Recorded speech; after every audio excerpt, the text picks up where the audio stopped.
রাহুল অরুণোদয় বন্দ্যোপাধ্যায়ের সহজ কথা পডকাস্টে কেন আসেননি তার স্ত্রী প্রিয়াঙ্কা সরকার? পডকাস্ট এগিয়ে নিয়ে যাবেন কি জবাব দিলেন Priyanka? Hi everyone, welcome back to my channel Anjana entertainer. বন্ধুরা, তোমাদের সকলকে আমার এই ছোট্ট ইউটিউব চ্যানেলে স্বাগত জানাই। অভিনেতা রাহুল অরুণোদয় বন্দ্যোপাধ্যায়ের অকাল প্রয়াণে শোকস্তব্ধ টলিপাড়া। দেখতে দেখতে 1 মাস অতিক্রান্ত। দুঃস্বপ্নের সে বিকাল ভুলে নিজের জীবনকে এগিয়ে নিয়ে যাচ্ছেন প্রিয়াঙ্কা সরকার। ছেলে সহজকে আগলেই এখন তার গোটা জীবন। কাজে ফিরেছেন, আপাতত ব্যস্ত নিজের আসন্ন ওয়েব সিরিজ কুহেলির প্রচারে। প্রমোশনের ফাঁকেই প্রিয়াঙ্কা মুখ খুলেছেন সহজ কথা নিয়ে। ছেলে সহজ রাহুলের পডকাস্টে অতিথি হিসাবে এলেও কোনোদিনই দেখা মেলেনি প্রিয়াঙ্কার। কেন?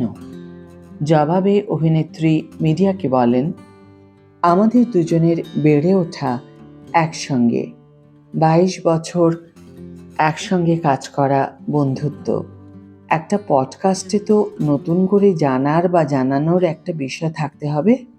রাহুল যদি আমাকে জিজ্ঞেস করে, তোমার ছোটবেলা সম্পর্কে বলো, কিংবা তোমার প্রথম প্রেম ভাঙা সম্পর্কে বলো, সেখানে আমি ওকে কি বলবো, কিভাবে উত্তর দেব?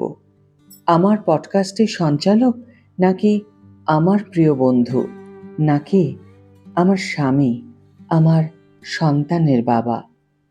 ও তো সবটাই জানতো, সামনে থেকে দেখেছে। কিন্তু শোকের মাঝেই রাহুলের অধরা কাজ এবং স্বপ্নকে বাঁচিয়ে রাখার উদ্যোগ নিলেন তার প্রাক্তন স্ত্রী অভিনেত্রী প্রিয়াঙ্কা সরকার। রাহুলের সৃজনশীল সত্তার এক বড় অংশ জুড়ে ছিল তার লেখালেখি এবং সহজ কথা। এবার সেই কাজকেই এক নতুন রূপ দেওয়ার পরিকল্পনা করেছেন প্রিয়াঙ্কা। প্রিয়াঙ্কা জানিয়েছেন, রাহুলের যেসব কাজ বা লেখা এখনো মানুষের কাছে পৌঁছয়নি, সেগুলোকে এক জায়গায় করার চেষ্টা চলছে। তবে সহজ কথা, যা রাহুলের প্রাণের খুব কাছাকাছি ছিল, তা এগিয়ে নিয়ে যাওয়ার কোনো প্ল্যানিং নেই তার।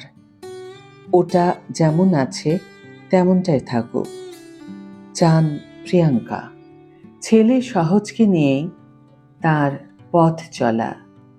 প্রিয়াঙ্কা জানিয়েছেন, রাহুলের কাজের উত্তরাধিকার বহন করবে তাদের ছেলে সহজ। রাহুলের শিল্প ভাবনা যেন মুছে না যায়, সেই দায়িত্ব নিজের কাঁধে তুলে নিয়েছেন অভিনেত্রী। রাহুলের ঘনিষ্ঠ বন্ধু মহল এবং অনুরাগী সকলেই প্রিয়াঙ্কার এই সিদ্ধান্তকে সাধুবাদ জানিয়েছেন।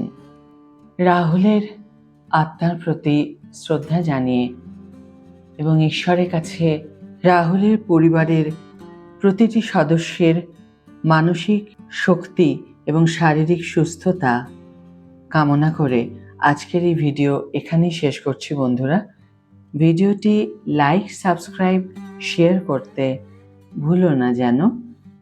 আজ তাহলে বিদায় বন্ধু, দেখা হবে পরের ভিডিওতে। ফিরে আসবো নতুন ভিডিও নিয়ে। ভালো থেকো, সুস্থ থেকো, সঙ্গে থেকো।